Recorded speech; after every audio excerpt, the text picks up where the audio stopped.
I grew up Muslim. Mhm. Yeah. So, and from both sects, so Sunni and Shia. Oh So yeah. Yeah, when you I go to got to see when you get everything. to so well, let's unpack this for the audience, and some of you Yes. may get what Shia and Sunni is, but so you mentioned that in Nairobi everyone was just kind of a Yeah. collective and a Yeah. unit, and then you get to the Yep. States, and how was that different? Nairobi was a festival where it's like everyone, every It's race, Coachella. welcome. It's Coachella. And in the States, I can't speak for all the states because in California it was also really pretty liberal, but in the States, in Oklahoma, it was very segregated and everyone was a part. I mean, all of my parents' friends and our friends, we grew up really with every culture, but it was still really like strict and really, the Muslims were really Muslim, Oh and you yeah, were very, they're very, yeah. yeah, and you were judged deeply If and you did anything anything. outside of that, yes. Yeah. No. I For nail polish, for everything. wearing everything. And I was out there. So You I were a was the bad black Muslim, sheep. basically. I Yeah. was a bad girl, Nita. I was the one that the parents didn't want their kids around, didn't want their boys around. She's that girl, We would that have was been me. BFFs in Chicago because I mean Yeah. all of our family friends, we grew up basically with all of our family friends being Muslim Pakistani. Yeah. I mean, and it was like it got specific, like you were Yeah. Sunni or you were Ismaili or you were Yeah. Shia, or I mean all It's of the very, things. it's culty, Why? Yeah, to I know. say the It's like they least. bring the traditions from overseas and they hold on to them so tight Yeah, because because honestly, the religion that's written is actually really beautiful. It's the people that make the traditions and the culture, um, that make it the way that it's not meant to be. And it sucks. Mhm. So I always say that's a big part of my teachings is like create your own traditions because everything that stems from the foundation of unacceptable hate and all of that has nothing to do with the source of love, then it's in the way. And I feel like all of those cultures and all of those people were just living in fear, of have like, I'm just so fucking scared to have a good time. Like, God forbid that your child, wants to go Has a out and great have time and dance. and Yeah. wants to assimilate Yeah. maybe a little bit.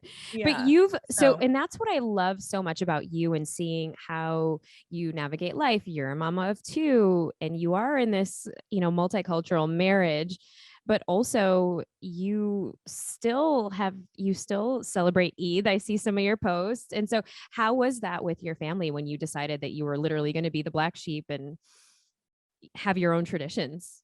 okay, I'm going to circle back really quick to finish the my spiritual journey Yes. really quick, which ties into this. Yes, So yes. so at the end of after meeting Alexander at Coachella, I was still in a lot of pain. And he said to me, why don't you just try some holistic healing? And I'm like, okay, what, I don't know what that means, but nothing can help me. I'm in so much pain. I am my pain body. There's nothing that's going to help me, this righteous anger, like, Mm-hmm. because I'd never experienced anything other than a pill.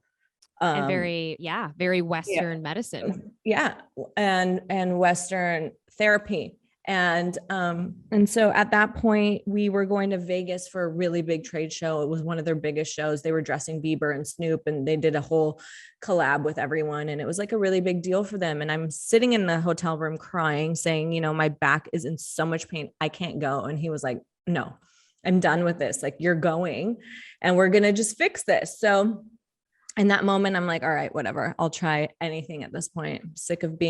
On, I'm sick of being high on medication. I'm sick of feeling Because at this depressed, point, you were taking everything. everything just to get an hour of relief, and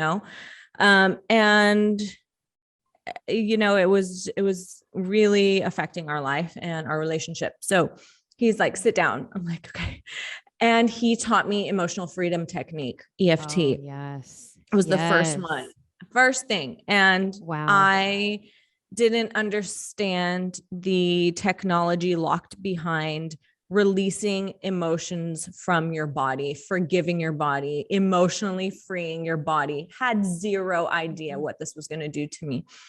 Nita, within 5 minutes, I hadn't touched my toes in about 5, 6 years. I was downward dogging, FaceTiming my parents from Vegas, going, look at me, I'm free. I can touch my toes. I'm moving. I was dancing around like that instantly.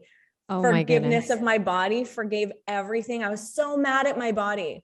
I was so mad at myself. Why can't I get up? Why can't I heal? Why can't I, go out and do all these things? And in that moment, the shift took place and my perspective of life turned around because I understood mind, body, spirit for the first time because I was a real result of it.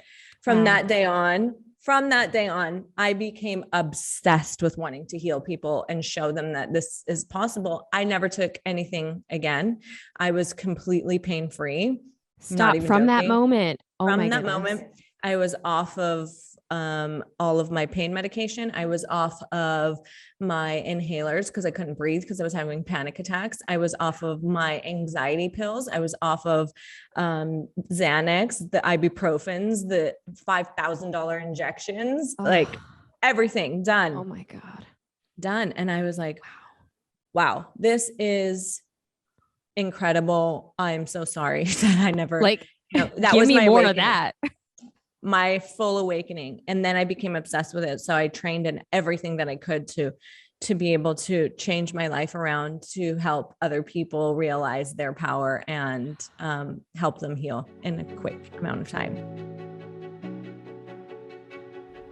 See you next time at the Brave Table.